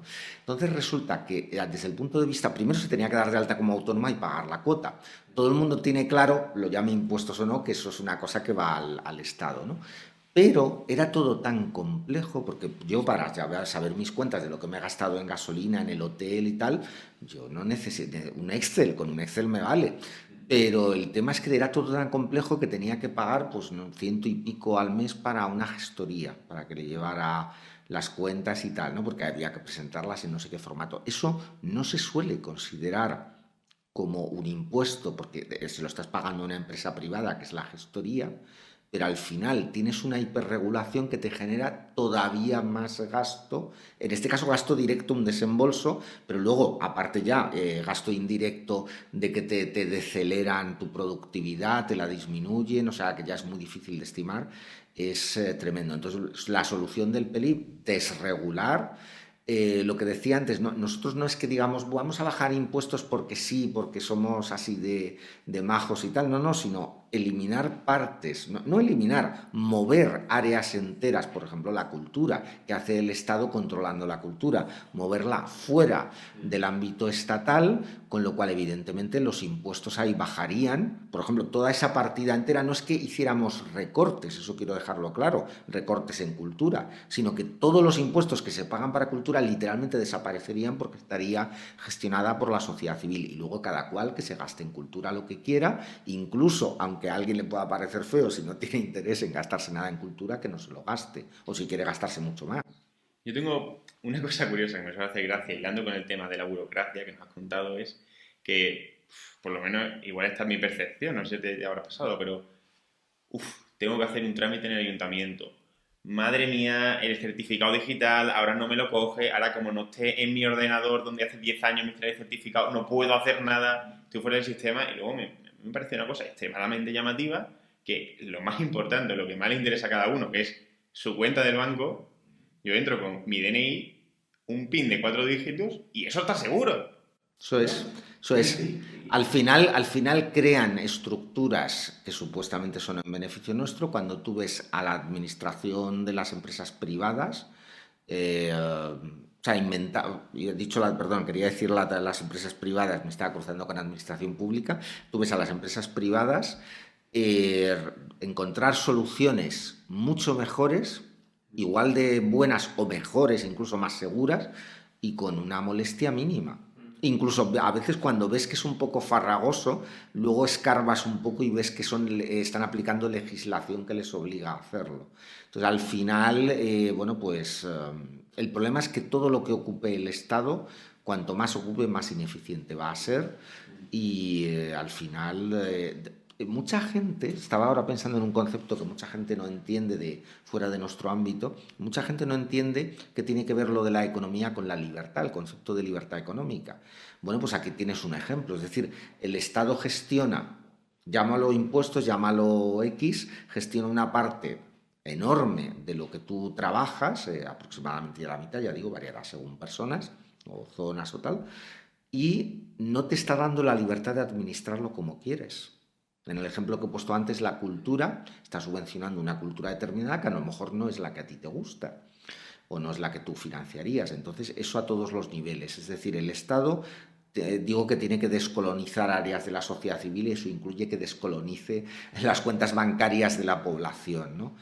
Hay una cosa que comento hace poco, es a lo mejor una ocurrencia, pero creo que si simplemente, aunque te lo cobraran igual en impuestos o en cotizaciones o en lo que sea, pero tú recibieras, cuando recibes la nómina, el gasto total que supone para tu empresa te lo ingresaran y a continuación inmediatamente en el mismo segundo una cantidad negativa y vieras lo que te ha subido y lo que te ha bajado, si la gente viera eso, lo fliparía. Eso podría estar en los 100 días. No, podría estar, mira, sí, es una Una idea. ley de transparencia fiscal, ¿no? Podemos llamarlo así. Ellos también usan sus términos, ¿no? Sí, Equidad que intergeneracional. descubre, y la palabra es correcta, descubre cuánto pagas. Sí, no. Y cuánto cobras, lo que decía antes. Sí, pues justo. No sabes. En tema de impuestos, quería entender un poco más, bueno, me hago una idea, pero ¿cuál es la política de impuestos del PELIP? Y 2 puntos. El primero, ¿cuál serían los primeros impuestos que bajaríais? Y segundo, si subiríais algunos impuestos. Nosotros no tenemos la menor intención de subir ningún impuesto, eso que quede claro, es decir, de donde estamos hacia abajo, entre otras cosas porque muy arriba estamos, es decir, no como para subir más. Y bueno, nosotros tenemos algo que llamamos el Plan 10, que sería reducir lo primero, eso ya en poco tiempo, al 10%, los 3 impuestos que serían vamos a ver, el IVA, el impuesto de sucesión, bueno, perdón, los impuestos de sucesiones y patrimonio, eliminarlos, el IVA, el impuesto de sociedades y el RPF, ¿no? Bajarlo al 10%, plan 10. Ya, he hablado ya de 2 impuestos que eliminaríamos, que es absurdo, que no existen en la mayoría de países del mundo, no existen. Ya has pagado toda tu vida por determinadas cosas y luego te mueres, lo heredas y te lo vuelven a cobrar, increíble. Es tremendo, es un saqueo. Increíble. Y no tenemos intención de subir ningún impuesto. La idea es ya más a largo plazo, hablando de medidas a largo plazo, que quedara simplemente un IVA residual como impuesto único, lo que es un impuesto bajo, pero al final los impuestos son para financiar, teóricamente por lo menos, luego otro tema es el uso que se les dé, pero teóricamente son para financiar áreas de gestión estatal y nosotros queremos reducir las áreas de gestión estatal digamos, a la mínima expresión, ¿no? Con lo cual, hacia abajo. Clarísimo. Pues sí, esto ha sido un poco el tema de la libertad en la parte económica, pero también te quiero preguntar un poco por la libertad en la parte social. Y hay una cosa a mí particularmente sangrante que veo, que es que últimamente vamos, en una dirección muy complicada. Por ejemplo, este año ha habido que sacar carné para tener perro. O sea, decía, ¿a dónde vamos a llegar? Ha habido que sacarse un seguro para ir en patinete. Es decir, los patinetes no han empezado a existir hace 2 años. Llevan toda la vida existiendo los patinetes. Ahora de repente también un seguro para patinete. Ha habido que sacarse una etiqueta para tu coche. Entonces tu coche, cuando tenga una cierta cantidad de años, pues buena suerte a la basura o a algún sitio en mitad de la nada, porque en cuanto entras en una ciudad ya no puedes entrar, ya te multan. Entonces, esto no es directamente económico, ¿no? Pero es como decir, uff, es que cada vez tengo que hacer más trámites, tengo que hacer más cosas. A mí particularmente es que lo del carnet de perro me tiene loco, porque claro, un perro, ¿no? Es decir, un perro que lleva toda la historia de la humanidad o los últimos miles de años domesticado. Pero es para cualquier perro. O sea, de cualquier perro que quieras tener necesitas un carnet. Sí, o sea, es decir, hay que hacer un curso para tener un perro, porque claro, la retórica del Estado, ¿no? Es que si no, la gente maltrata a sus perros. Eso yo particularmente no tengo que lo veo ridículo. Es que es ridículo. Pero en general, ¿cómo ves Sí. que va Bueno, avanzando? no quiero dar ideas, pero no vayan a sacar un carnet de hijo, que creo que es más, como más delicado que criar un perro, pero vamos, yo lo que veo al final es que en el fondo todo eso son excusas. Es decir, por ejemplo, evidentemente, pues si alguien provoca un daño a otra persona con un patinete, ¿qué más da que lo haga con un patinete o que lo haga, pues no sé, por una imprudencia o porque deje caer algo y tal? Al final, evidentemente, cada uno tiene que responsabilizarse y lo que son temas de seguros o de aseguramiento, pues pueden existir, pero es independiente. Lo que se quiere es crear cada vez más burocracia, cada vez más departamentos. Yo creo que si cogiéramos el organigrama de todos los ministerios, me da igual a otros niveles territoriales, de las consejerías de las comunidades autónomas, de las concejalías municipales, que por cierto en los ayuntamientos también hay petróleo, por así decirlo, pero es que hay tal cantidad de departamentos que yo no digo que no trabajen, ojo, no estoy diciendo que no estén ocupados. La pregunta es si tiene algún sentido, si tiene algún valor añadido social o si ese valor añadido existe y es negativo, ¿no? Como en el caso del carnet de perros. Yo creo que al final la gente me llega a la conclusión de que los políticos ganan unas elecciones, tienen 4 años por delante y quieren hacer cosas, se aburren, cuando el Estado, o sea, no habría que estar legislando constantemente, al revés, habría que eliminar muchísimas leyes, hay que simplificar la vida de la gente. La vida de la gente ya es muy compleja por otros factores, ¿no? Como todos tenemos en la vida, pero es que el Estado nos la complica todavía más y no ya por cuestiones que pudiéramos decir más o menos necesarias, sino por literalmente lo que se le ocurre al gobernante de turno. Y aclaro, porque creo que es relevante, debería existir una limitación legal, llámese constitucional, a que lo que decía antes, a que el gobernante de turno, pues cualquier cosa que se le ocurra la puede implementar. Es decir, algo tiene que ser necesario.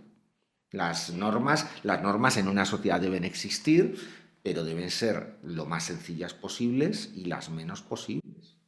Lo típico, ¿no? Que se dice de, venga, salimos a cenar y votamos que pagas tú.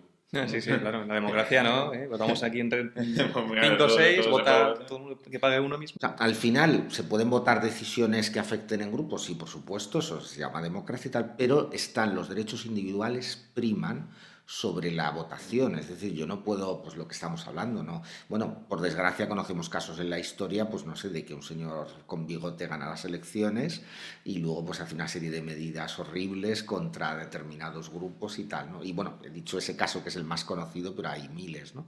No se puede, un gobierno no tiene derecho a hacer cualquier cosa, incluso aunque esté avalado por las urnas. Muy bien, totalmente. Pues la siguiente pregunta que te queremos hacer es, de alguna manera, el tema de la libertad como tal, igual fue con el tema de la enfermedad que tuvimos hace unos años y tal tan común, pero bueno, se puso de moda. Y ha habido gente en España, particularmente estoy pensando en Ayuso, o anteriormente en Esperanza Aguirre, ¿no? Que dice que ellos son la libertad, que son liberales, tal, repiten una y otra vez y hacen himno de comunismo, libertad, tal. ¿Tú consideras que, por ejemplo, Ayuso es liberal? Yo creo que tenemos una enfermedad política en España que yo llamo esloganismo, que es soltar eslóganes y no plantarse tal, y con las etiquetas políticas probablemente también. Yo creo que no. En el fondo tampoco es lo que más me preocupa, no es el nombre, sino que es lo que define. Entonces yo antes he dicho que yo creo que es un poco una idea general de lo que es el liberalismo, específicamente el liberalismo libertario, en general todo el movimiento liberal, queremos que el Estado tenga menos competencias. Y yo la pregunta que haría es, ¿qué competencias de la administración pública, la que preside ella, que es la Comunidad de Madrid, de Ayuso, qué competencias ha retirado al Estado? Aclaro porque la Constitución habla de Estado como administración central, pero Estado son las comunidades autónomas. Ayuso habla de pues, lo bien que gestiona la educación pública, la sanidad pública y tal. Yo no voy a entrar ahora en si la gestiona bien o mal, eso es otra cuestión. Por supuesto, sí, bajar impuestos está fenomenal, eso me parece muy bien, pero ¿qué ha reducido de las competencias de todo lo que controla la administración pública? ¿Seguimos teniendo medios de comunicación estatales, en este caso autonómicos, en la Comunidad de Madrid? Pues yo diría que sí. Recuerdo, porque nunca se me olvidará, que Aguirre se la considera como un referente liberal, pero ella llegó a la Comunidad de Madrid con una cadena de televisión autonómica y creó otra. Entonces, a mí los nombres, en el fondo, las etiquetas no me voy a pelear por ellas, lo que sí me peleo es por las ideas, pero claramente creo que, con independencia de que pueda considerarse la mejor o peor gestora, ni Ayuso ni Aguirre son liberales, ni el PP, por cierto, ni el Partido. Sí, estamos de acuerdo. Estamos Tenemos totalmente un capítulo, ¿no? un Sí, capítulo de ese tema. que Ayuso no es concretamente. liberal, no, sí. Pero bueno. Pero bueno, esto por aclararlo, o sea, hemos dicho antes que queremos unir un poco a todas las personas que son liberales, pero luego el problema está en aquellos que usan la libertad como el eslogan político, pero luego una medida tan sencilla e inmediata como es poder cerrar las televisiones públicas, no la adoptan. O sea que al final eso demuestra que está usando el eslogan para llegar al poder y hacer lo mismo que hace el resto, no necesariamente para cambiar las cosas. Al final yo creo que es un tema también de estética política, de etiquetas, porque yo he visto, no sé si me estoy confundiendo, pero juraría que la propia Esperanza Aguirre le ha visto enseñar con orgullo libros de Mises en su despacho y tal, que se viera el lomo. Y yo no discuto que tenga los libros y me parece muy bien que los tenga, pero al final es una dirigente política, a mí lo que me interesa es lo que va a aplicar. O sea, si tienes una persona que tiene, no sé, el capital de Marx y te quita los medios de comunicación estatales, los pasa a la sociedad civil, pues prefiero a esa persona. O sea, al final es una cuestión, yo creo que se ha convertido en una estética el ser liberal. Yo no quiero meterme con nadie, estoy seguro de que hay gente en el Partido Popular que es liberal de corazón, pero con toda sinceridad, se lo digo sin mala fe, creo que necesitan ubicarse un poco. Necesitan una brújula, ¿no? Para encontrar la dirección correcta. Sí. Vale, pues vamos a pasar ahora a una fase de la entrevista más dinámica para ir cerrando, que es una ronda de preguntas de relámpago. Vale, vamos a hacerte preguntas y que pues, sea casi como un poco ping-pong, ¿no? O sea, que vayamos respondiendo rápidamente. Entonces, la primera pregunta sería, si ahora mismo pudieses cambiar inmediatamente una ley en España, ¿cuál sería? Eso es complicado porque no se sabe por dónde empezar, pero yo diría, por ejemplo, un poco en la línea de lo que he mencionado antes, desvincular lo que son los medios de comunicación. La educación probablemente es algo más lento, pero sobre todo los medios de comunicación de la administración pública. Sé que es algo que reitero bastante, lo he comentado, pero creo que es fundamental, por ejemplo. Vale, ¿qué medida del PELIP es la más malinterpretada a día de hoy por el público y por los medios en general? Yo creo que por lo que hemos visto con probablemente el concepto de cheque sanitario, cheque escolar, es decir, hay mucha gente, porque también es un poco lo único que han conocido, lo que es una sanidad estatal, por ejemplo. Primero, la gente no entiende que eso es una cobertura universal y además la gente también cree que ese cheque es como algo limitado, que yo te pago una cantidad y luego ya, si tienes algo más, pues la palmas o no. No, eso no. Es una cobertura universal, lo único que es para los casos que no se lo puedan pagar, ¿no? Probablemente esa es la medida que a la gente le cuesta más entender, quizá porque se sale completamente del marco. Es decir, ¿cómo voy a tener garantizada una educación universal, una sanidad universal, si no me la da el Estado? Pues sí, es posible. Es posible. ¿Qué país histórico o en el momento actual sería el referente para el partido? Yo creo que no hay ningún país perfecto y en algunos países se puede destacar unas cosas, en otros otras, pero bueno, yo creo que un país que probablemente podría estar bastante, bastante bien sería Suiza, por ejemplo. Vale. ¿Cuál es la decisión más difícil que has tenido que tomar personalmente al frente del partido? Yo más que una decisión, casi diría el tomar conciencia de una situación y es que yo creo que el partido antes lo comenté, que tiene ya un tiempo, pero de alguna forma se está refundando, está cambiando sus planteamientos y yo creo que es el darnos cuenta, vamos, pero el ver que había que cambiar de estrategia, que no estaba dando resultado lo que estábamos haciendo.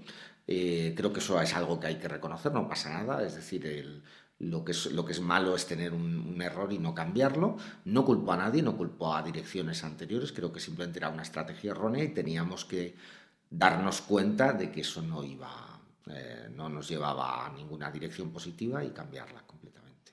¿Cuál es la dirección ahora en la que estáis? Yo creo que antes había una idea de presentarse a todas las elecciones que se pudiera, simplemente por estar, de alguna forma, como en la esperanza de que eso de alguna forma nos acabará dando visibilidad.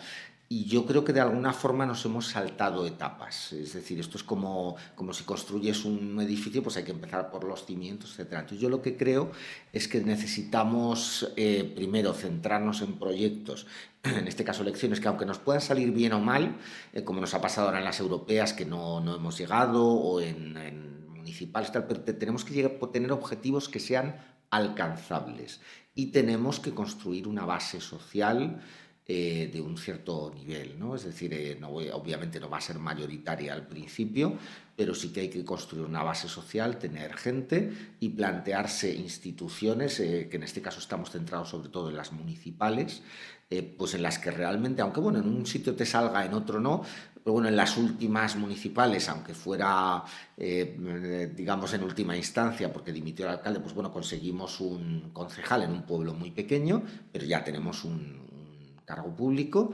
que, bueno, aunque tenga muy limitado dentro de las competencias municipales, sea de oposición, pero por lo menos algo puede hacer. Y creo que hay que simplemente es eso, ponerse objetivos a corto plazo y construir base social. Creo que serían las claves, ¿no? Clarísimo. ¿Cuáles serían, personalmente para ti, los 3 peores políticos, los que más daño han hecho a España? Bueno, como eso sí que es un reto elegirlo, Sí, elegirlos porque son hay tantos, un buffet. pero la lista podría ser interminable, ¿no? Como el libro la historia interminable, pero bueno, voy a centrarme, yo creo, en los tres principales, los líderes de los tres principales partidos actuales, ¿no? Por un lado, Pedro Sánchez, que está gobernando, yo creo que es una persona que desde el punto de vista de buen político es demasiado buen político, eso lo hace problemático, es muy hábil, muy, muy hábil. No le veo que tenga restricciones o que tenga, vamos a decir, límites éticos o de que yo he dicho esto, ahora cómo voy a hacer lo contrario. No se corta para nada, ¿no? Hace tiempo dije que tenía un amor al sillón desmedido, es decir, es asombroso, es un tipo que haga lo que haga, da igual, pero sigue en el sillón. Había incluso un video meme de Pedro Sánchez que se le veía como haciendo a un señor haciendo equilibrio sobre un toro mecánico y ponía Pedro Sánchez, ¿no? Es impresionante. Es tremendo, es tremendo. Sí. Entonces, eso le hace peligroso, porque no hoy dice, no, es que no, si pacto con Podemos no podría dormir tranquilo, al día siguiente no hay problema, pacta con Podemos. Hoy digo A, mañana digo B, y además salgo con esta cara que tengo y tal, lo digo como tan tranquilo y tal, y además habla muy bien, es muy buen comunicador, y bueno, pues eso le hace peligroso, eso le hace, por tanto, un problema, ¿no? Luego, por ejemplo, citaría a Feijóo, no porque yo le vea a una persona especialmente problemática, sino porque creo que no supone ninguna renovación, es decir, es alguien que ha llegado a dirigir el Partido Popular desde hace poco, pero tampoco le veo que tenga, que yo creo que es la gran carencia que tienen los políticos españoles, unas ideas claras de quiero hacer esto, quiero tal, sino bueno, él está ahí gestionando su área, su cosa, iba a decir chiringuito, pero vamos, su organización, y bueno, pues no veo nada destacable, lo cual en sí mismo también es un problema. Y luego citaría a Bascal, que es un dirigente que es muy caudillista.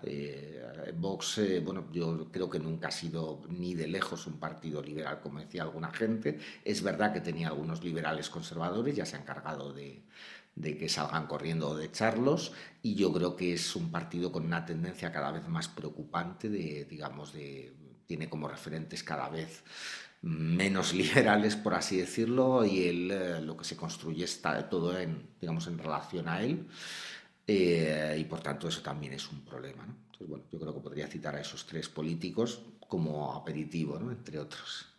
Muy bien, pues Jorge, de nuestra parte te queremos agradecer enormemente Gracias. Muchísimas gracias haber a venido vosotros. a El Cuento del Estado, pero todavía queda una cosita que queremos que hagas. Y es que aquí tienes Sí. tu cámara, ¿vale?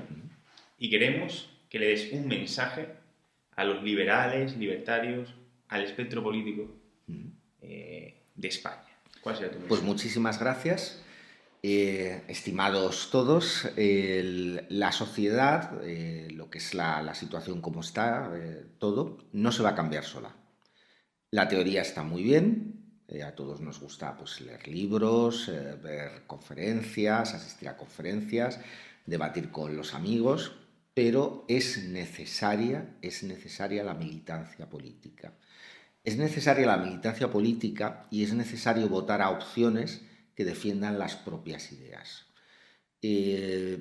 Las cosas no se van a arreglar en un día, eso hay que tenerlo claro. No se pueden pretender resultados inmediatos, porque lamentablemente no es posible. A mí me gustaría decir otra cosa, pero no es posible. Es imprescindible que esto seamos capaces de entender que es una carrera de fondo, que es una carrera que puede llegar a buen puerto, pero para eso es necesario que rememos muchas personas juntas aportando de forma desinteresada, no hablo solo económicamente, dando su tiempo, dando sus conocimientos, dando su voto, por supuesto, pero es necesario construir una alternativa libertaria en España, porque la alternativa, nunca mejor dicho, si no lo hacemos, es que vamos a ir cada vez a peor. No me resigno a quejarme y me gustaría que no os resignarais a quejaros. Creo que hay que hacer cosas de forma constructiva y creo que podemos llegar a resultados si trabajamos a largo plazo, a medio y largo plazo, y sobre todo si nos olvidamos de que lo que me separa del de al lado es un pequeño detalle y somos capaces de unir esfuerzos. Os invito a acudir al Partido Libertario como una casa común de todas las personas que quieren que el Estado vaya reduciendo su ámbito de competencias, vaya reduciendo su tamaño, vaya reduciendo todo el control que tiene sobre la sociedad, porque esto hay que pararlo y creo que lo podemos parar entre todos. Muchísimas gracias, Jorge. Muchísimas gracias a vosotros. Gracias.